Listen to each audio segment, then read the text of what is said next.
I don't want to start this conversation by telling you something really, really weird, but even ghosts and spirits, they have their own very peculiar smell. What does it smell like? It is blissful. Have you met a sadhu who claims to be much older than normal human years? I know him. Roughly how many years? Thousands. So he's seen the British occupation of India. A lot. He's seen the Mughal era. A lot more than that, Ranveer.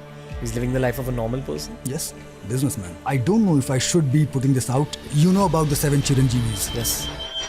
Did you have a phase of doing Naam Jaap? I can say this right now on camera because I don't do it anymore. I started to realize that just after 2 or 3 days, this mantra was continuously ringing. I called my Guruji again. I'm like, you know what, Guruji, this is what is happening. I'm taking a leak. It is just not stopping, which apparently happened to be a really good thing. The mantra chants you. Yes. What's the life of a sadhu like up there? I remember surviving on khichdi for months together. So one food in the entire day, which is after the offering of Devi, after the offering of flora and fauna. Mind you, Ranveer, this is not easy task. It just bogs you down. I remember I used to cry. Kashmir basically was the land of Bhairava. Unfortunately, there's a lot of energies which are khandit. There are places that I've been myself and I've felt wailing and crying of a lot of people as if there was a massacre, huge massacre there. Do the sadhus up in the Himalayas ever speak about the Kalki avatar? Vishnu, he is unfortunately or fortunately bound by his own vachan. And every time something bad happens in Prithvi Loka, he has to come down. But far away from our time. Well, the way we see time as, linear past, present and future, it is not really like that. Kalki avatar apparently... When was the first time you came across an entity? I could sense that there is somebody sitting right adjacent to me. I could feel it. I opened my eyes and for at least I think a couple of seconds, I could see a huge figure. Because of the fact that I was doing the Naam Jaap. Think in your head, who would have been sitting right next to me? I think he's sitting next to you. Yes. I think India is that one country in the world where you'll see more people get inclined to monkhood and spirituality than any other country. And Yuvraj Srivastava has had one of those life stories where he left the traditional city life. He was an engineer, he went to the gym, he was a power lifter, he did all those regular urban Indian things, but then switched over into the world of monkhood. He's lived with sages in the Himalayas. He has lots of experiences related to the Himalayas, related to Indian spiritualism. And today we'll understand Sanatan Dharma more deeply. We'll understand Kashmiri Shaivism much more deeply. And we'll understand Tantra much more deeply, of course. This particular episode was deeply experiential. We got deep into the things that Yuvraj Srivastava has seen once his hermit-like journey began, once his second innings began. Very, very heartfelt, very, very educative episode of TRS with Yuvraj Srivastava. It's now, enjoy yourself.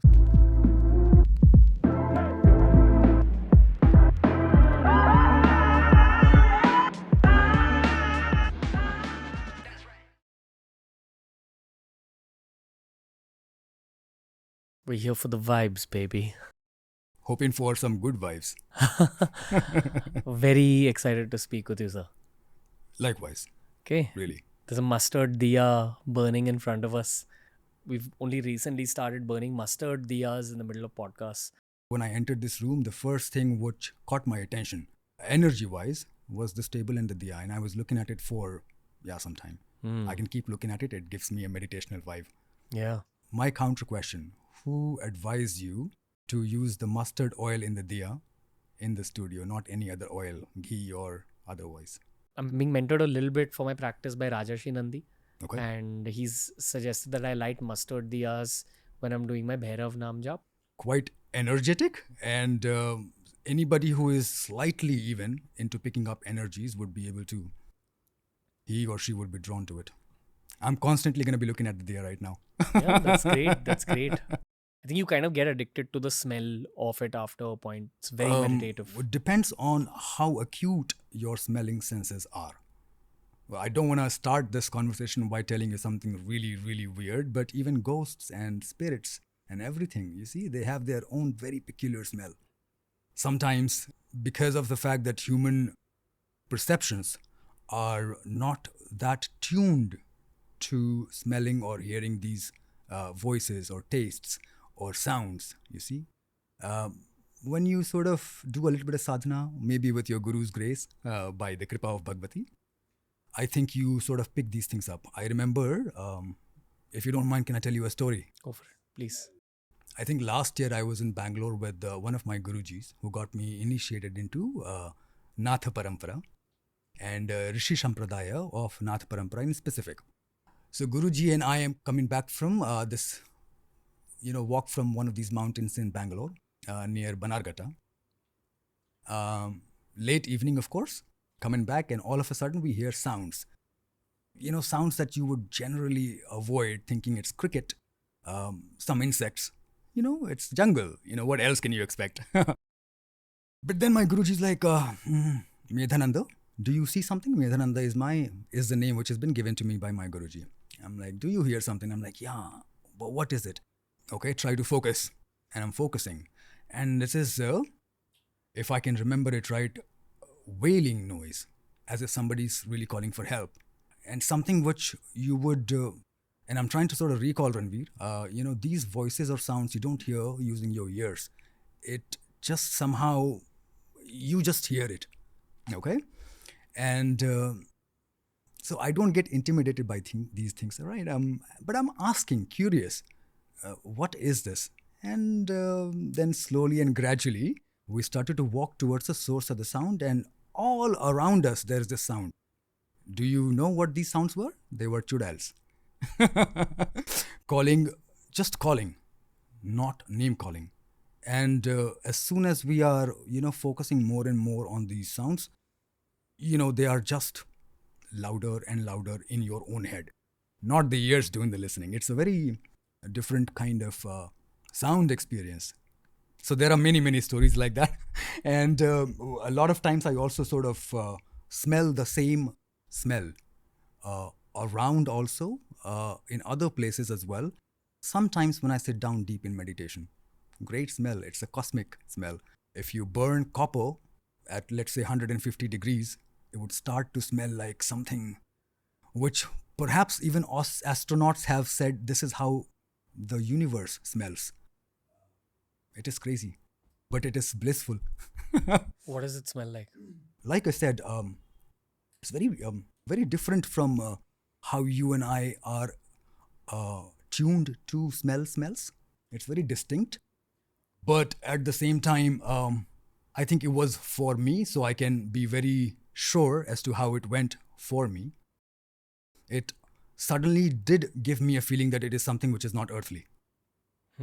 Yeah, and it was like swoosh.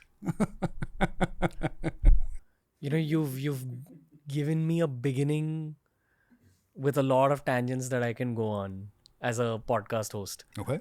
But the simple tangent that I'll take is, how are you? Bhagavati is keeping me in her guide and guard, and I hope it is the same for everybody around in the room as well. It's good to have you here. Likewise. Yeah, I've said this on some other podcasts as well, but when I was growing up and I started wondering more about the land I was born in, I think one of my dreams when it came to India was the possibility to explore the Himalayas and meet people like yourself who are true seekers. For lack of better words, in some ways, and please correct me if you disagree with me, I feel like you're a sadhu. Are you a sadhu? Well, I don't mind people calling me whatever they feel like. You call me UV, you call me however you want to, right? So names are for others. I don't need to know myself with a name. Do I really need an association of a name to know myself? A tag. Do I really also need that tag? I really don't need to know myself through a particular name or something, right? So you call me anything, doesn't matter. What's the difference between a tantric, sadhu, sadhak? These are all methods, or in Hindi we say upaya, of knowing your own true self, reaching the supreme divine, whichever name that you want to tag it with, because that is nameless, quite literally, formless, quite literally, and just consciousness. So if you're able to or try to reach that supreme consciousness through your tana and through a particular way or marg, you are tantric. You are a bhakta if you are immersed in bhakti. Or the love for the divine. it's very unfortunate again that we have to explain and define love these days. I just hope that 20 years down the line, it doesn't happen that there's a university who is teaching a course of how to love. It is such an innate and intrinsic and inherent attribute to almost everybody here in the room, everybody outside. But love is unfortunately very misunderstood. So if you're able to have that pure, divine love and surrender, you are a bhakta. How old are you in human years? In my early 40s. So who introduced you to Tantra? Now this is, I would say, I will have to actually think about it as to where did I first hear this word and what was my first impression of, how I understood Tantra. I'm also a very Western guy, Ranveer, all right? And I have had very Western influences in my life also. So at one point of time, I think Tantra was something which usually the world knows as, you see how. But this is just one M of the 5 M's in Tantra, right? Kashmiri Shaivism, which unfortunately is called Kashmiri Shaivism even right now when I'm talking to you, it's called Trika. Trika. Trika, it's Trika. That's the actual name. That's the real name of the philosophy itself. What people reference to as Kashmiri Shaivism. Shaivism. Got it. Kashmir actually had a lot to contribute towards this particular philosophy in itself, but it is not Kashmiri. It would be very unjust to the philosophy itself to tag it Kashmiri. The original word by all the masters, they have used Trika. Sometimes I've also read and been told by my Guruji also that Mahacharya Abhinav Gupta himself termed it as Paramādvaita, which is, the Para, the Param Advaita. That is how they would want to look at the philosophy. I think Abhinav Gupta has been spoken about on the show earlier by an archaeologist called Anika Man. And because of the name Abhinav Gupta, I thought it's someone who's probably like around our age. But I then got to know that it's someone from medieval India. It's a little unfortunate that in current times India, we hear and study a little less when it comes to Abhinav Gupta. The kind of work that he has done in terms of compiling all those ancient wisdom into books, many books, is phenomenal. Yeah, you may as well need 3, 4, 5, 6 different podcasts for just covering the contribution of this person. Okay. And he was a practicer of Trika? Yes. We're going to open up this topic of Trika now. Sure.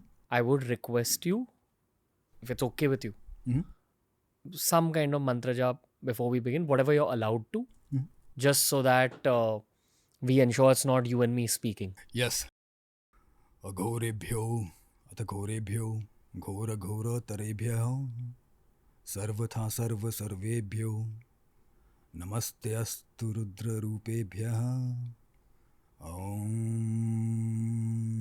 namah shivaya, Adesh. Okay. Now that we're joined here by our brothers. By the same cosmic force, Ranveer. Same cosmic energy. Is doing the listening, is doing the asking, is also doing my part. Okay. Why don't we begin by how it was introduced to you the first time? Interesting. So, last October or September, I'm in Kashmir. So, there is this place in central Kashmir Valley called Bhairava. All right? This is a distortion from the word Bhairava. Okay? So, and it's a very famous place, by the way. You can Google it, Bhairava. It's called Berwah right now. And there is an ancient cave in one of these hillocks in that sub-district. As per the legends, Abhinav Gupta goes inside this particular cave, which I have been unfortunate that it is in this particular condition in the current times. But I was very privileged, I can say, that I went to this particular cave at least more than 3 or 4 times. Was again privileged and blessed to sit down there and do some tapas, some sadhana, some tap. So I am there in Kashmir, and this was the first time I stayed for over a month in the valley. And then we had many interactions with a lot of different people, different categories of people, different layers of societies. And I'm like, I have been to this particular place at least 2 or 3 times, and I am not happy with the way this whole facade is going around. There's a butcher house right in front of this particular divine gufa, which is supposed to be a kshetra, a Bhairava kshetra. And then there are waste management systems right in the rear of this particular cave. So there's a lot of unfortunate events which are just happening right at that particular place. And we are doing a recce, we're trying to find out what else could have been there, because now this is a very different age, time and place. 1200 years before, that place would have been very different. The time would have been very different. Demography wouldn't have been the same right now. And all in all, I think about 300, 400 AD all the way until almost 1300 to 1400 AD. Kashmir basically was the land of Bhairava, is still the land of Bhairava. Unfortunately, there's a lot of energies which are khandit. Khandit means? If you know, disintegrated. It's not the way it should be, like. Because of many other factors. Sometimes the Vigraha itself has been broken down in many pieces. Sometimes the temple. Sometimes, and there are places that I've been myself and I've felt wailing and crying of a lot of people as if there was a massacre, huge massacre there. There are a lot of places in Kashmir. Hurts, but well, that is how it is. So anyway, so we're talking about this Bhairava cave. So we were actually meeting a lot of people, and that is how one fine day I'm sitting in one particular temple, which is one of my favorite temples in Srinagar. And I happened to meet one of my Gurujis, who I think in the first time that we saw each other, I don't know if this would be right to say, but love at first sight. Yeah. You know, an imprint. Guru Shishya love. Yeah, I don't know if it's okay. If there is a right word or right don't way mind. to. Like, the listeners are evolved at this point, so people are keeping up with what Yeah, you're I'm saying. sure Bhagwati is working out her magic that way, but I really don't have correct words to. And it was like I was almost stunned for a few seconds. So that is how my first interaction or understanding of what Trika is itself, the deeper philosophy, the 36 Tatwas, this, that, etc. I mean, I was jaw dropped. We were, most of us, you and I, or 90% of the people who follow some of the other Sanatan philosophies, they are mostly Vedantic, Bhakti oriented. Jai Shri Ram, I always say. I think most of the listeners at this point, thanks to the last couple of years of a horde of Tantra-based podcasts, are at the point of Naam Jaap at least. Lots of people have started some kind of Bhairav Naam Jaap or Devi-oriented Naam Jaap. At least that's begun. A lot of the listeners are intending to find their gurus at some point over the next couple of decades. So I think these podcasts are food for their soul. For everyone who is in the process of their Naam Jaap, the ones that light the mustard diya every night, go about the Naam Jaap regularly. What's your message to them? Very short, actually. Prepare yourself. The Guru manifests. And the level of preparation that you have at any particular point of time, please understand you're not going to find a super Guru. You're only going to get somebody who is going to teach you from where you are to the next level. The Guru will change from this level to the next level also. So, in a very layman terms, I keep telling to people, make your bowl, Hindi mein you say katora, make your bowl that big so you can accommodate as much. Because this is really much. It's too much. So, sadhana or naam jap or everything on those lines, basically is making you the right patra to receive everything which is around us. Did you have a phase of doing Naam Jaap? Yes, in fact, I started with that, Ranveer. Let me tell you a story if you are okay with that. Go on. This is when I decided to, and it would be wrong if I say I decided to. It was a different decision made by somebody else and I had to follow it, all right? So I wrapped almost what we call life, things attached with us, almost in a backpack and did like everybody else used to do, run to the Himalayas. You quit your job? I wasn't working then. Okay. When I did this whole thing, I had a couple of restaurants and I wrapped everything up. And this just happened very suddenly, Ranveer. I don't even know how, why, and all these things. I don't have no answer. But I vividly remember that I was told, or I had read it somewhere, that before you do something of this sort, you must take permission from your wife. I didn't have one. Or your mother and father, your parents, right?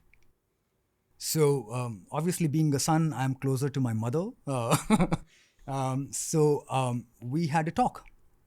And my mother and I can talk on almost everything under the sun. And I'm like, Mother, this is what I want to do. So usual regular mothers, you see, obviously how much ever old you are, she would still think of you as somebody who needs protection. Mothers are that way. So yeah, but cutting the long story short, she was like, let me come along with you. I'm like, no way. So anyway, this thing happens. I'm in Rishikesh and I am calling one of my Gurujis again. I'm like, Guruji, this is what I want to do. And I'm in Rishikesh and I'm going to go on my foot all the way to Kedarnath from here. And let's see where Bhagavati takes my journey to. Is there any particular suggestion or something that you would want to? And he's like, yeah, take this mantra. Keep going with it. Keep going with it without even counting how many number of times you're doing it. I'm like, okay, what is it? So this was this Maha Mantra. Hare Rama, Rama Rama, Hare Hare. I can say this right now on camera because I don't do it anymore. Hare Krishna, Hare Krishna, Krishna, Hare Hare. This is a Maha Mantra, a 16-letter Maha Mantra. And I'm like, okay, theek hai Guruji, I will continue with this. Any number? No? Fine. So I started with this particular mantra since I left Rishikesh, and almost 15, 16 days in my journey in the deeper Himalayas, I started to realize that, just after 2 or 3 days, this mantra was almost automatic in my head. It is continuously ringing. I'm going to eat. I'm going to do anything, where sometimes I also feel that this should not be running in my head right now. It is not the time for this mantra, right? Guilt a little bit. I called my Guruji again. I'm like, you know what, Guruji, this is what is happening. I'm taking a leak. And at the same time, I also want to stop it. It is just not stopping. Which apparently happened to be a really good thing. A mantra is basically supposed to keep ringing and reeling in your head at one point of time. Unless that happens, you are just doing japa, tap, tap, tap, tap, tap. There are 4 or 5 ways you can actually chant mantras, right? With speech, and then it comes. So when the mantra chants you. Yes. So this rather happens to anybody after some time. It really happened with me in 3-4 days, which was very disturbing, Ranveer. I remember I used to cry because of the invaluable experiences that it got me through. Super excited as a kid, as if like a kid gets a new toy and wants to play around, wants to show almost every one of his friend, this is my new toy, right? Something new happens to you in your life also that way, which is not regular life. You also as a kid want to, you know what, Dad, I got this. I don't know how to. So you get super excited about these things. And you some things happened that you can't speak about on the podcast. Yeah, many. And I know I don't have to. Okay. But let's just say some facilities got unlocked. Faculties, yes. I'm sorry, faculties. Yes. It happens. I mean, at the same time that this mantra started chanting you. Yes. Okay. Have you ever had this experience, Ranveer? I'm going to ask you this question. If you are almost thoughtless and you just don't know why the tears are just coming out of your eyes continuously, you don't know how, and you can't even stop. It happened in Kashmir, actually. There's a Shiva temple in Gulmarg. Okay. I climbed up, went inside. I did a Mala Jaap. Yeah. And at the end of the Mala Jaap, there was just tears rolling down, but no sadness, no happiness. Yes. Just some release. Yes. These are, there are many, many experiences one can talk about, but, well, these are supposed to be experienced, Ranveer, right?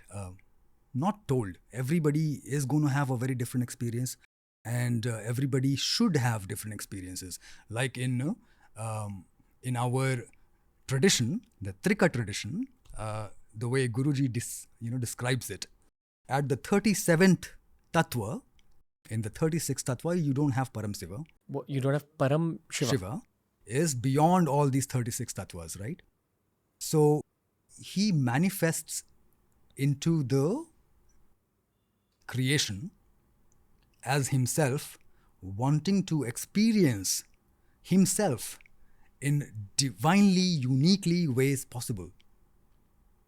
So if you and I are the same Shiva, and if I are very similar or indifferent, this would not solve the purpose of Shiva. You and I have to be different.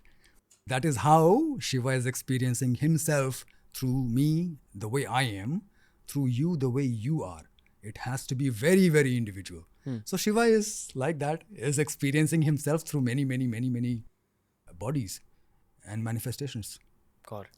When we speak about Parashiva or Parashakti or Paravishnu, it's the Sanatani way of referencing the divine. What the West calls omnipresent God, we call Parabrahm, Parashiva, Paravishnu, depending on the path of Sanatana Lineage, that yes. you have chosen. Yeah. All that speaks to you. Yes. You spoke about 36 tattvas up till the point of reaching Parashiva. Is tattvas like levels? Tattvas are not level, but let's say structure. The very structure this particular existence or this Brahmand, this universe, or this existence itself, the one that we perceive, is made of. But you said in Trika there are 36 tattvas before you reach Parashiva. Yes. You mean the universe is made out of 36 Yes. things? Yes. So fire, water, air, These earth. are the Mahapanch Bhutas, very gross elements of the existence. The one that you can see, perceive, hear, taste, and everything else. But these are the grossest elements. The supreme or the subtlest element is Shiva itself. I would say Shiva and Shakti together make that particular element. And out of many, many wonderful manifestations of Shiva, the one which is very unique and very dear to myself also is the Ardhanarishwara. I'm sure you know, half woman and half man. That is how it's represented. That is how the Param Tattva, which is the 36th Tattva as per the Trika tradition, is undivided pure consciousness. That is the 36th Tattva. So you're saying that there is the ultimate divine, which is Parashiva, Yes. that outputs Shakti in the first place, which is just the power of the realm, that all realms. A little correction. Param Shiva is basically beyond all these 36 Tattvas. In the 36 Tattvas, when you enter the Tattva game, the first and the most subtlest Tattva that you can aspire to perhaps achieve in one of those lifetimes is the Shiva Tattva. You can never achieve Param Shiva. That is beyond these tattvas. And then the Shakti, which we talk about, basically is one which is the Vimarsha, in which the Shiva can manifest or can see its own reflection, can see its own knowledge. So that becomes basically Shakti. And then there are three different kinds of Shaktis through which Shiva basically does the whole manifestation, whole creation and everything else. I mean, it goes down to a lot of nitty-gritties. But Jnana Shakti, remember, Iksha and Kriya Shakti. These three are the major Shaktis we got to remember. Okay. Kriya Shakti is the action, the power of action. Okay. Knowledge, that is Jnana, and Iksha, which is will. And then comes down to Kriya, which is power of action. Okay. We all have all these three Shaktis, by the way. You also do some Iksha. We also do some desire. These are all Ikshas. Ours are limited. Okay. Why do you go out in the Himalayas for your sadhana? Number one, a little immaturity, I guess. At one point of time, you think that everything which is here in this samsara is sort of binding you in a certain way. Be it your regular schedules, your work, your commitments. You want to shed all these things once and for all, or for some time, so you can focus on a particular thing. That is what sadhana means, right? Perhaps because of this, I had to do that. I look back at it right now and I think, I wonder why, but I don't even find an answer to why it happened to myself. I have no answer. Okay. How far have you gone into the Himalayas? Quite, yeah. Like, if I ask you about the furthest place that you've gone up till? Kedartal. There are very few people who would even know about this place. Kedartal. Yeah. And what is it? It's about 17 odd kilometers from Gangotri. Yeah, there are very few people who actually even know about it. And except for some trekking enthusiasts or sadhus, nobody walks that route. I'm sure you meet other sadhus as well. Yes. What are their stories? Different individual stories, but all inspiring stories in a way. You see, so I remember one of these conversations where I'm like, Babaji, yahan pe there are so many people. I know there are maybe hundreds who are in the Bhagwa, but I know for sure that they are all not Siddh Purushas.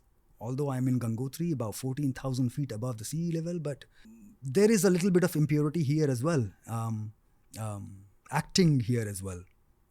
How do they cope up with their own selves? I'm also seeking right now, and I'm trying to also sort of collect little bites of information from Siddha Purushas like you. But they aren't even doing that. And his answer still baffles me. I mean, he was like, you tell me how many of these sadhus, the one that you think are just acting, do you find in Rishikesh? Maybe in a few lakhs, right? But there are a few hundreds here in Gangotri. If they have to go all the way to Rishikesh or some other place like Chitrakoot, they would be making even more money than they are making here in Gangotri.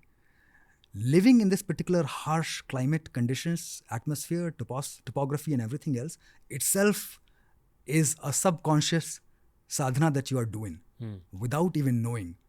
Well, they may be playing around with you, but at the same time, they are also in a sadhana that they aren't aware of. Like I said just before, there are certain places in Himalayas, Ranveer, that you just go, you don't even have to do certain things. And, these energies or forces sort of work through you. You are just mesmerized as a regular human being. I'm like, yeah, there are so many experiences. What's the life of a sadhu like up there? What's a day in the life like?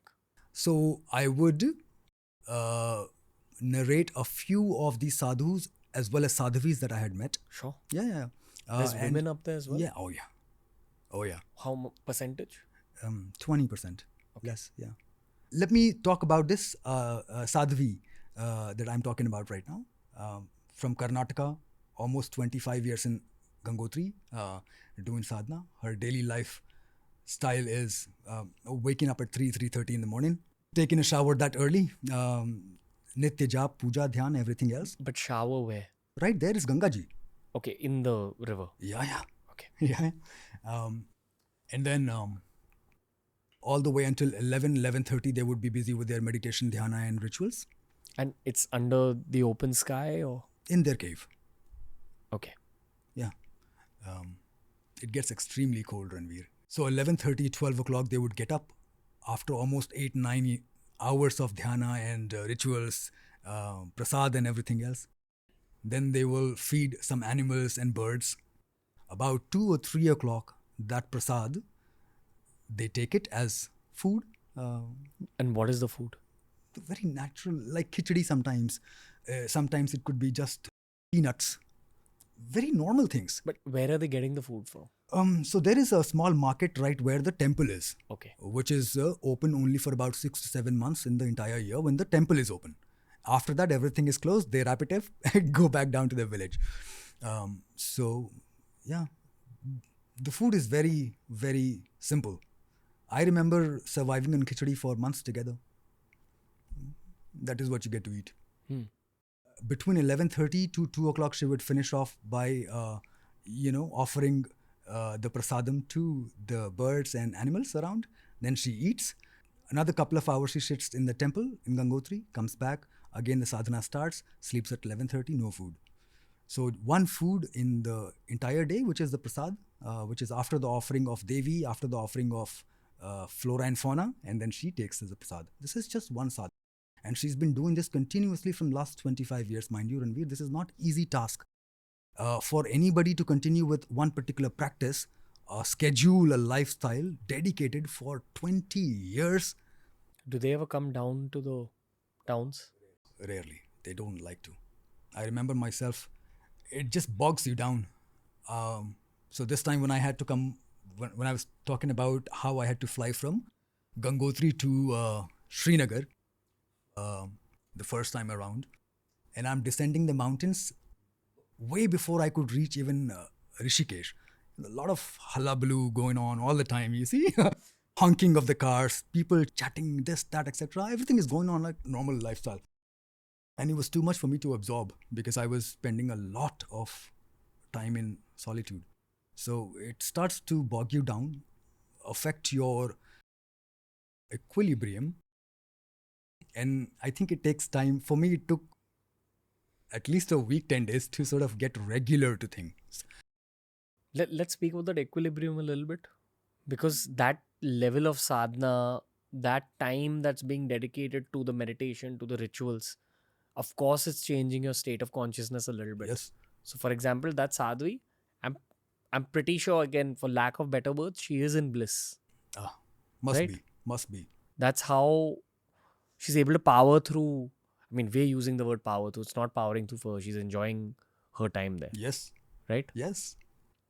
That's the charm of that kind of life. You can't otherwise do these things relentlessly for 20 years. You got to be in that Ananda.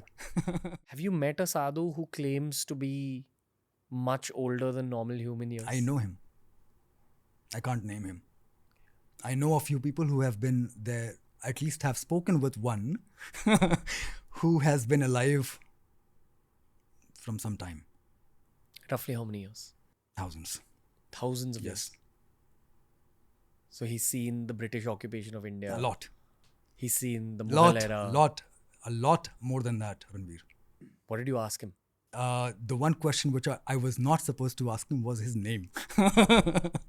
So I did not. But yes, regular conversation. And I remember when I was talking to him, I was about to see him in a couple of months. So I sort of held back a lot of questions, thinking I would want to see him eye to eye while asking these questions. So it just so happened. And well, we never met. But I remember very clearly talking to this gentleman. But you met him up there? Nope. Somewhere in the city? Yes. Wow. Lives in Vizag. Wow. Vizag. Yes. But of course, he'll publicly never... No, of course not. He's living the life of a normal person? Yes. Businessman. You never know. You see, appearances are... one of these qualities of Shiva is concealment. Concealment doesn't mean to hide, but to present yourself in many forms. For example? So much of information would be out in public that you would be confused. That is the way of distorting the truth. You don't hide it. You put it in the open. Okay. With so many other things. It's like finding something in the haystack. This sadhu who is alive for more than 1,000 years, what's his intention behind staying alive? I don't know if I should be putting this out in, but... So, you know about the 7 Chiranjeevis? Yes. That's all you want to say. Yeah. He didn't happen to have a shiny bead on his head, right? Do the sadhus up in the Himalayas ever speak about the Kalki avatar? I've never spoken with them about this. Do you speak to the gentleman in Vizag about Kalki avatar? Not really, but I have spoken with my Guruji extensively about him. Okay. His things are going to actually happen. But far away from our time. Well, timelines are really botched up. The way we see time as, a linear time, or experience as, linear past, present and future, it is not really like that. Kalki avatar, apparently in most... I would rather not talk about it. Yeah, I have been asked by my gurus to sort of keep it to myself. Okay. How do you feel when you come to Mumbai? After speaking about the Himalayas in so much detail. It gets to me. I mean, quite literally, I like cities because it has a very energetic vibe, but it's too botched up. Yeah. Yeah. Too much confusion, Yeah. right? So much of intermixing, a lot of things going on at the same time. It becomes bizarre. Yeah. Yeah. Do they smoke weed up there in the Himalayas? Of course. They do. Yeah. It's a part of a sadhana. Not every sadhana, and not everybody does it. None of my Guruji actually endorsed to get on any sort of supplement for your sadhana. But there are some people up there who would still do it. Down here also. Why up there? Down here. Down here, it's everywhere. But are they doing it for sadhana? That's No. If they are not, then So you think if one uses it for sadhana, it's a correct usage? I don't recommend anybody trying for any other sorts of substance use to get into sadhana, because eventually one day or the other, if you are taking this as a walking stick, you would need that for all your life. So better start beginning it without being addicted or to it. Yeah. Or for its help. If I had this, I would have done better. Yeah, I think I'm a fan of keeping sobriety as one of the main themes during sadhana. Yeah. The sobriety helps a lot. The cleanliness helps a lot. I feel when your entire body is clean, it allows the sadhana to really act through your body. and your mind, Energies. Yes. right? Yeah. I feel the same way about non-veg. Yes. I mean, Yes. I know, I've had mentors, spiritual mentors, who eat non-veg themselves. They're doing all right. But I've just seen too many benefits by giving up on like meat. When did you? 7 years ago. What caused you to do that? I kind of think I just shed it off. Just like that happened? Yeah, I just couldn't eat chicken one day. It just felt too. It took some time to stop eating seafood. Probably a year after that. But after one, even seafood didn't really taste the same as it did when I was growing up. So Your story is very similar to mine, Ranveer. All right. About 7-8 years back, I was standing at one butcher shop, and I was into powerlifting at one point of time. You look at me and you don't realize that, I'm sure. But this is almost 10 years back. So as usual, as your nutritionists and everybody will keep telling you as to what you got to eat, this, that, etc., etc. You are an urban guy, So I was into heavy meat eating. I have 3 times chicken breasts, this, that, etc. You see. yeah, same. But my meat and poultry shopping used to be from a superstore, so you wouldn't see that animal being killed for your own taste. You just see a chest in a packet. I just happened to experience that once, and that was the last time Yeah. I can never forget those pair of eyes of that goat. Yeah, I hear what you're saying. How do you feel the meat interacts with one's sadhana? Well, it depends on what sadhana you are into. There are sadhanas in Sananandam Yeah. that allow you to eat meat. Yeah. Right? Shakti sadhanas. And you can go to the peak of those sadhanas Yes. while you're a non-vegetarian. Yes. But again, I feel this is again very subjective, very personal. Yes. If your body is giving you a signal to just stop eating Then meat, stop it. then listen to your body. Yeah. Right? Yeah. They always say, listen to your gut feeling. Have you had a phase of Bhairava Upasana of some kind? As a complementary upasana to the Devi, yes. Understood. At the start of your journey, was it Bhairava Upasana? Not really. Okay. Not really. In that cave, But I have had the Bhairava energy right in front of me, walking and talking right in front of me, feeling and all that. Yeah. you mean a Bhairav appeared in front of you? Yes. Which Bhairav? Kaal Bhairava. Okay. Yeah. You've had a meeting with Kaal Bhairava. Yes. Where was this? Bangalore. Not once, not twice. See, when you talk about meeting, it can happen in many, many forms, you see. In rupa, without rupa, with just the smell, with just the sight of... It could be a millisecond whoosh from how you perceive it. And, there are many, many ways. What stayed with you? I remember this Kalashtami once, and it is almost midnight when my Guruji in his Digambar Avastha does the whole puja. What is Digambar Avastha? Birthday suit? Okay. Yeah. Bhairav, he doesn't wear clothes. Anyway, I remember sitting down with my legs folded and doing my own japa. And all of a sudden, I'm touched by something really cold, like a slab of ice. And I open my eyes and I see my Guruji at my feet. Can you imagine how that experience would be? Your revered Guru comes to you, bound down to you, touching your feet and asking for blessings. I can never forget that sight and experience ever because I really had no idea what to do. Then he takes my both hands, put it on his head, takes my blessings and goes out for the rest of his puja. I have experienced Bhairava in many ways. What was happening in that moment? The Bhairava energy was inside him. He was almost dead. When I say cold as an ice slab. Yeah, it is very different experience. But it was a blessing for you? I can never forget that thing. In fact, I tried to ask and discuss this thing with him the next day.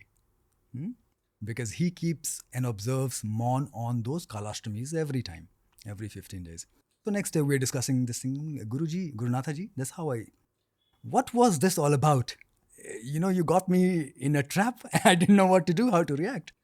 And well, then again, this is going to stay with me for quite some time because these answers were, giving me a different kind of perception as to how deep this thing can go. You see, he says that before you can become a guru, you got to be a very good student. Unless you are, you can never become a guru himself. But why was he touching your feet? He saw guru in me. But the Bhairav was in him. Yes. And the Bhairav saw... When the Bhairav sees you, he sees you as another Bhairav. He doesn't see you as Ranveer or Yuvraj or anybody else. It's all about the sight you have. And this is after years of Bhairava Upasana for you? Yeah, of course. Okay. Yeah. When you grow on the path towards the divine, you attract higher beings and lower beings. Yes, you do. Right? Yes. Lower beings first. Lower beings first? Yes. How early? They are dying to get some energy. That is why they're in the lower realms. You mean Pret, Pishach? A lot. There are many. Okay. You can keep going down the rabbit hole. There are many entities right down there and up there as well. But because of the fact that these guys are negative entities, they keep craving for energy. If you are into spiritual sadhana or something on those lines, you basically are accruing a lot of energy. So a few jantu, in sense of creatures, will also come around you, like snakes. And a lot of these entities you're also going to find probably coming close to you. And that is why when you're doing higher upasanas or sadhanas, you basically use some sort of protection, kavacham. Yeah. You do all that. Okay. When was the first time you came across an entity? Many times. Was it after you met your guru? No, many times. Many times even before that. Really? Yes. And why were they coming up to you? I have no idea. Are you talking about like teenage and childhood? And not teenage per se, but in my very adult consciousness, I remember at least a few times. Scary a little. Are you comfortable talking about it? Yes, I would be comfortable. I mean, it's not like it's going to get me into any trouble, but I think a lot of people actually do also call it a sleep paralysis. You see, when you're down, you are in that semi consciousness state. Your brain basically switches your body off to protect the body's physical safety.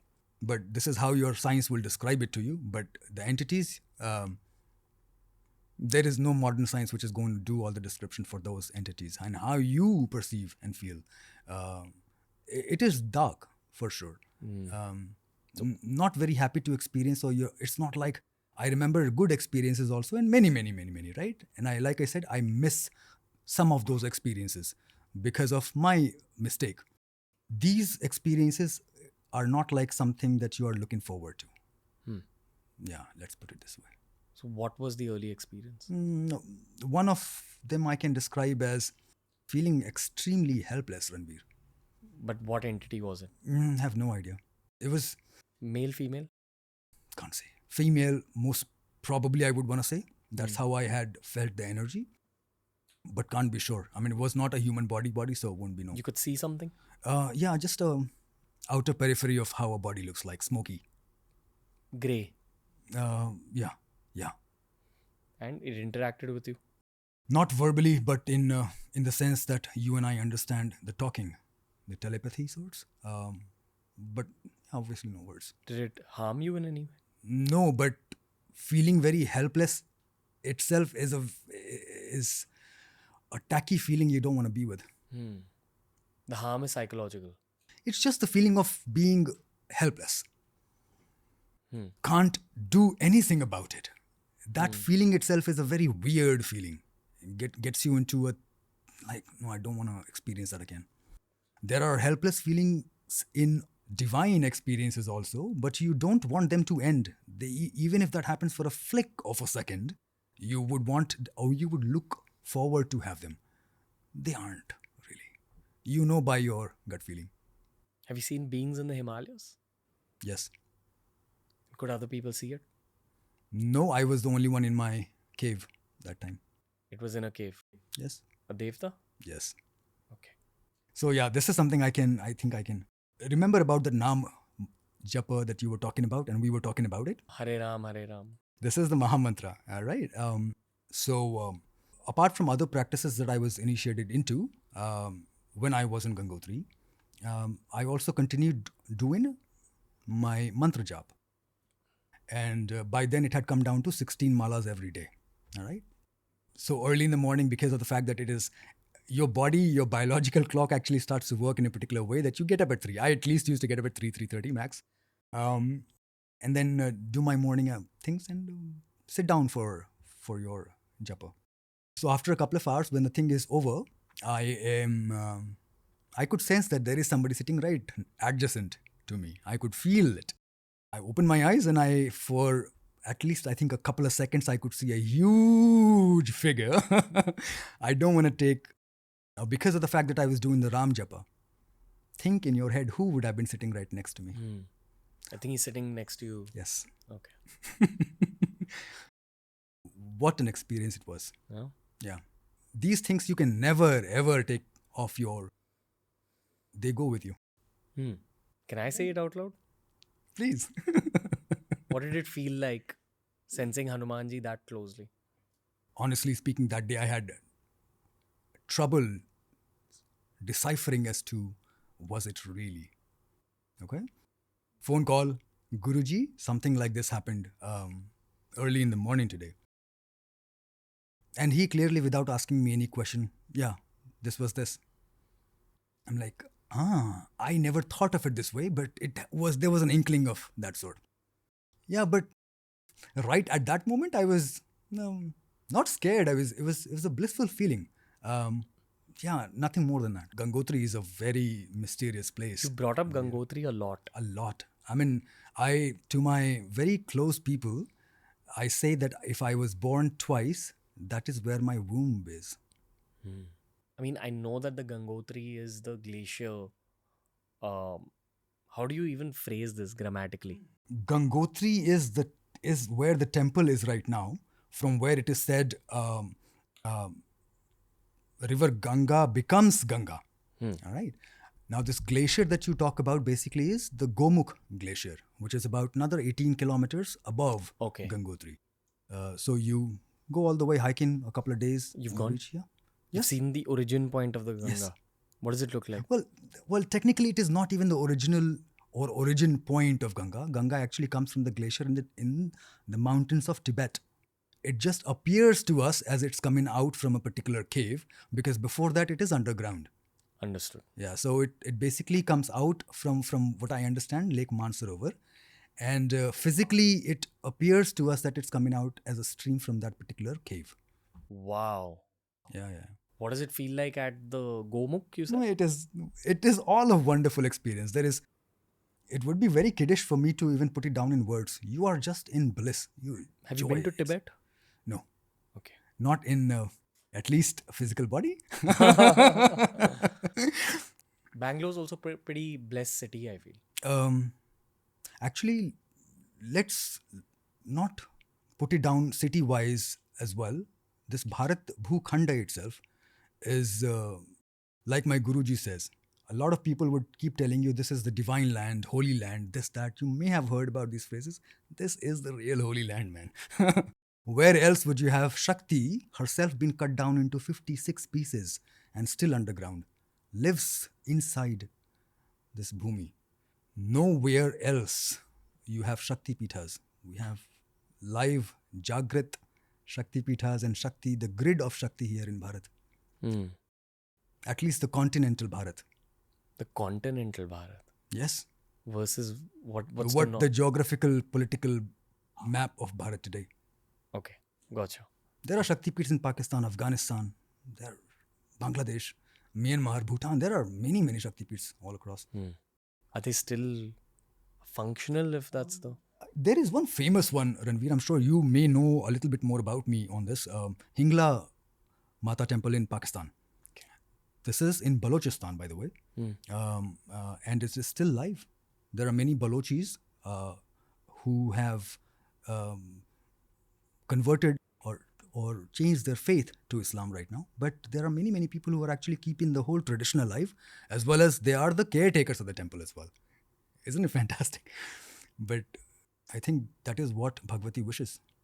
Keep it alive. Okay, let's talk about Aghoras and Kapalikas. What is a Kapalika Sadhu? Kapalika comes out of this word called Kapal, which is your skull, right? Kapalika, Aghoras, and all these, there are many other forms of sects or ways people follow to reach Shiva. They are all under the umbrella of Shiva. Shaivachara, as they call in the tantric terminology.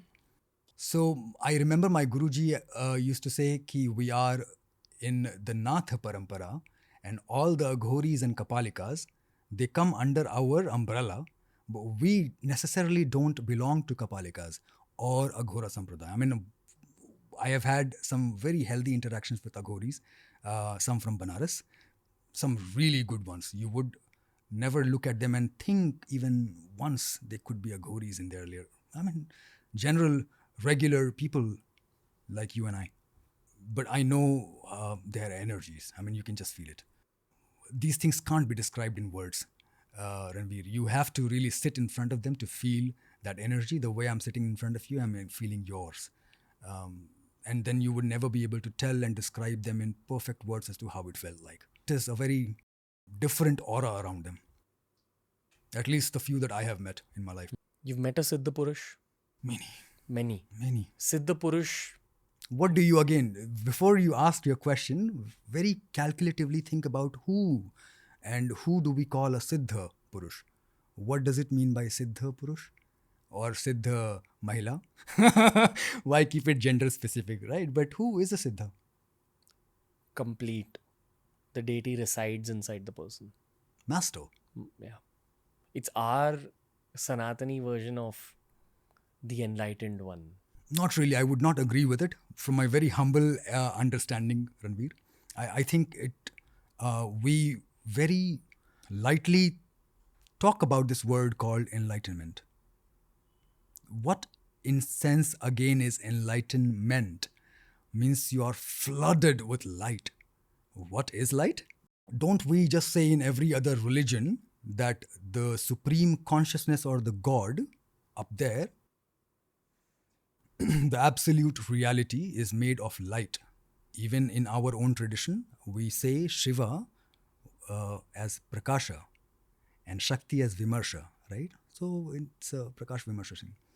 That means that you're flooded with light. Not every time that you get a particular Siddhi, you get that enlightenment. You get that mastery over that particular thing.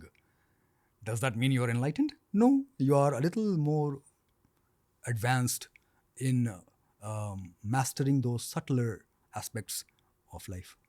Yeah. Okay. Have you seen a showcase of Siddhis? Yeah. This is how you light your cigarette. I think it did that to me as well, because after that incident, when I go back to my ashram and we're talking about it, right? So Gurunathaji, this was, wasn't it fascinating? And then there are other things that we were also talking about, and this is right. He's like, yes, of course it is fascinating. But is your goal just fascination? If it is, then yeah, go ahead. But if it is not, then there are so many other mastery that you can actually. But this is again drifting you from the goal of why you really started the whole thing. I can maybe earn a few bucks or impress you by lighting my cigarette like this. But more than that, I don't think this is really useful. We have 10 rupees lighter you can buy in.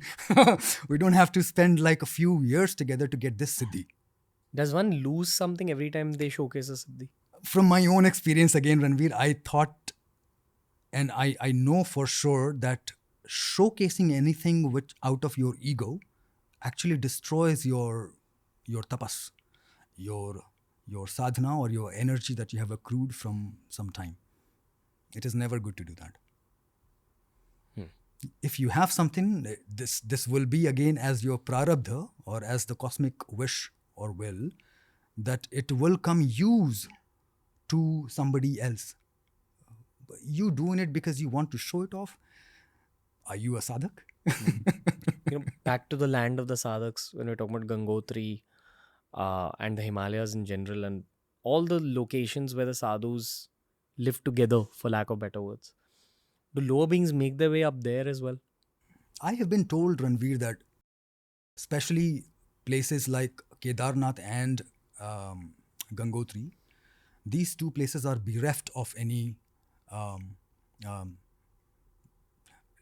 lower beings or negative entities. I have never experienced it myself any which ways. Ganga flows through that. I mean, it is figuratively at least supposed to take all the negativities away from where it flows. Doesn't it carry all the dirt? It cleans us from our own dirt. I don't think there's anything dirty which is there. I never felt it. Higher beings, yes. Yes. I mean, Bhagavati has been very, very kind. Have you ever pondered upon your last birth? Pondered? I don't know about my last, but at least one of these births I for sure know. I know. Some sadhana on. Yes. Okay. You're just carrying the baton forward in this Yes. birth.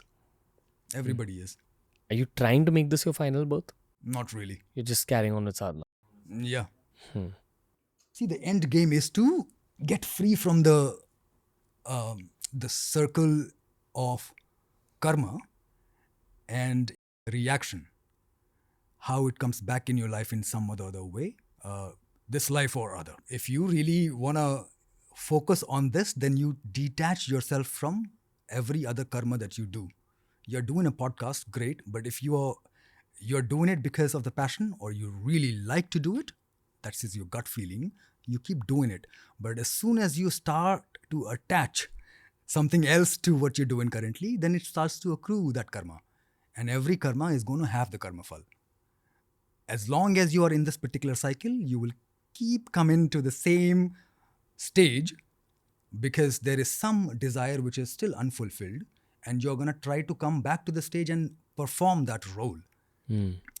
So this thing is going to keep, like Vishnu, yada yada hi dharmasya, he is unfortunately or fortunately for whatever reason, he is bound by his own vachan. And every time something bad happens in Prithvi Loka, he has to. He is bound by his own vachan. He comes down. He has to come down. Does those things. So the goal is to get free from your karma and karma phal. Have you interacted with any wild animals while you're hiking up there in the hills? Trees? Trees that have seen a lot? Yes. Stones. I remember very clearly again this stone at the Everest base camp, which had a very different energy. I mean, I could just hug that stone for minutes together. I'm not going to say hours because staying there for a few minutes itself is like dying almost every day, every time. But this stone was very different. Kedarnath, that stone is very different. Nothing is not Shiva. Sometimes when you're traveling in the hills, you'll reach these spots that just feel a lot more divine than normal. Yeah. And you'll probably see a large stone in those spots. And you might be drawn to one of those stones. Yes. And then if you truly look at it closely, you realize that that stone has probably seen the dinosaurs as well. Yeah. If you think that deep, yes, you would. It's about the perception, Ranveer. You may as well feel that depth when you're looking at that particular stone. I may feel it in a different way. Somebody else may as well see. I mean, it's the perception that makes how real it feels to you and what it makes you feel like. Do you want to talk about the Nagas at all? Naga culture, still surviving. I've never heard the two words together. Kashmir is, they call the land of Nagas. If you still open the map of Kashmir, the political map, you will see how many cities are still named as their suffix are Naga. Anantnag, have you heard? Verinag, have you heard? These are very popular cities in Kashmir. They have a huge, I mean, as per the legends, Kashmir at one point of time was the city, was the place of Nagas. In that particular lake, which in the ancient times was called Satisar. What are Nagas? I got two answers for you, Ranveer. All right. One, obviously, you know what I'm going to talk about. Nagas are some beings which are way more advanced than Homo sapiens. At one point of time, they also flourishing on this particular planet. They still are. You and I can't probably reach out to them. Let's put it this way. You and I can't even reach out to, let's say, Donald Trump right now. Yeah. Or blue whales. Blue whales, orcas, lots. You see, you and I have access to limited things, and we don't have access to those beings right now, currently, in this form. But if you want to invoke them, yes, bloody hell you can. Second are Nagas, which are the human tribes who have learned enough from those ancient beings and started to sort of develop a cult, became a civilization later down the line, and they followed a lot from their so-called divine beings. So they become a tribe and becomes a civilization. Kashmir has been like that. A lot of influence from Naga culture. Before, I would say, the yagya and rituals and Vedic puja and other deities start to infiltrate into the Kashmir Valley, which is about 7,000-8,000 years back. So Kashmir has a huge Naga cult. I have a lot of Shetty friends, lot of Kannadiga friends. They all take their Naga pujas very seriously. And I know for a fact that in the southern part of our country, Naga worship is still relevant, popular. Yes. It's popular to the extent where most families will do it if they are Sanatani. We've heard of Naga land. Yes. And even names have power. There's got to be some connection there. Yes. Right? Nagaland is mostly a tribal culture. I also know that the tribal forms of Tantra are also extremely powerful. Yes, because they are less corrupted. Yeah. The lineage actually is less unbroken in the tribal cultures. Yeah. You spoke about the human tribes that have adopted Naga culture. Yes. I'm sure Nagaland was a part of that. Could be. Possibly. Could be. Okay, but let's talk about Kashmir.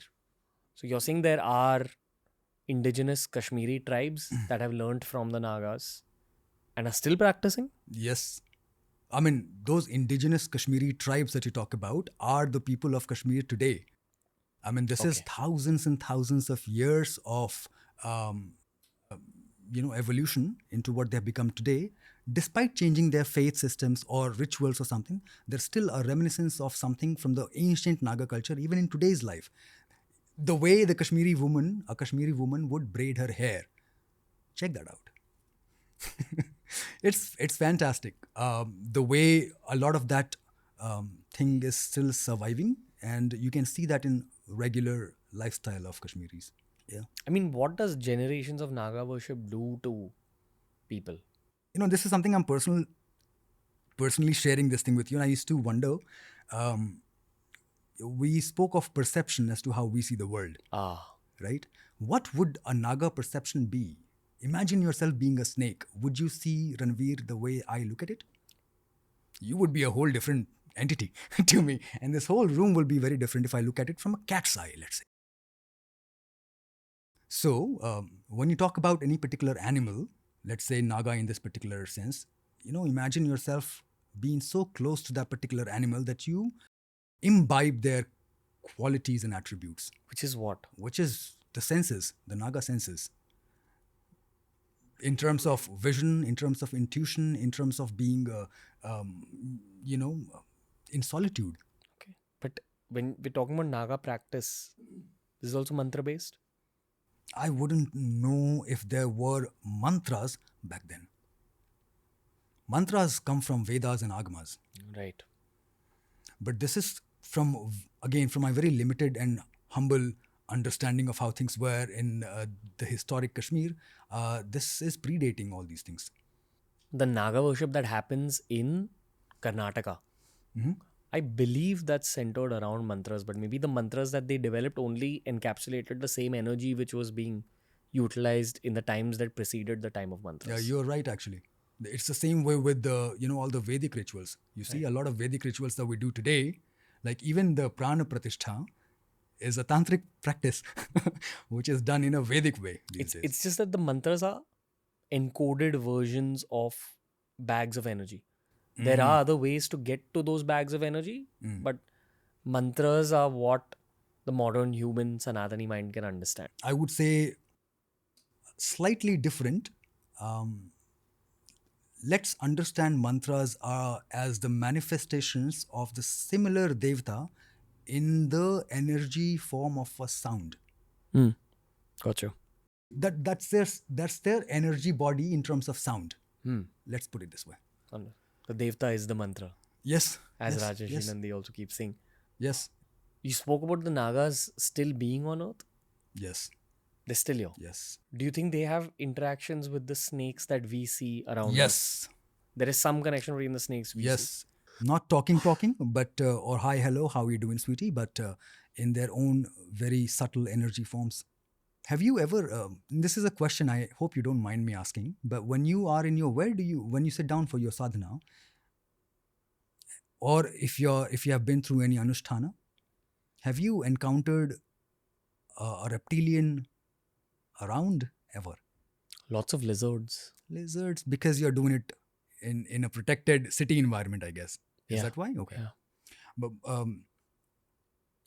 almost all the times, when you're sitting for a long hours and when you have a certain upsurge of energy inside you, you will definitely find a reptilian just around. Definitely. If your eyes closed, you would still sense it. Otherwise, they will be around. You just name anybody. You mean like a snake? Yes. You mean anything other than a snake? No, reptilian means a snake. In most cases will be a hooded snake, a cobra, but a snake for sure. I am at one point of time was not scared, but we are urban people, right? We are not accustomed to seeing snakes and things in our flats or apartments. So I used to be like, at one point of time, but slowly and gradually, as and when your sadhana and your time that you invest in your sadhana increases, your energy levels are also, at a high. I think you slowly and gradually start to build that connection with the reptilians also. Some way that fear or that animosity, it just dies off. There is a snake inside you also, and inside all of us. You know what I'm talking about, right? Kundalini. Yes. Slowly and gradually, you will become, if not friendly, but that animosity is definitely going to die off if you are progressing in your sadhana. But a snake, especially a hooded one, will always be around if you are in your deepest of meditation, or if you're doing something which is ritualistic in nature, but they will be around for sure. To protect you? Yes. Also to feed on from the energy that you generate. Because even they're evolving. Yes. Everybody has to... Everything is just Shiva, like we spoke in the beginning, and everything which is which is sentient is trying to go back to the same source. So evolution is a de facto thing for almost everything which is sentient. It is growing from whatever level it is to the next milestone. I think that's the end of the podcast. Always listen to your gut feeling. Fully blank. There's Yeah. nothing left. Great talking to you, man. Thank you for your time. Always. Appreciated you, Vipaji. No, I appreciate that. Before this podcast began, I was meditating to kind of re-energize myself. I had a very elaborate shoot in the morning as well. Just got an intuition that this particular shoot is coming as a blessing to the channel. So that's what I'm flowing with. May Bhagavati be kind to almost everyone who are present here. Yeah. Yeah. So thank you. Appreciate it, my man. And don't mind me calling you my man. Bhagavati Kalyan Kare, Alak Adesh, Alak Niranjan. Alak Niranjan. That was the episode for today, ladies and gentlemen. We'll link Yuvraj Bhai's handles down below. Please go check them out.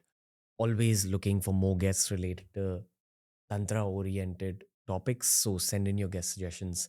And until next time, guys, from Ranveer and the team, lots of love. Har Har Mahadev.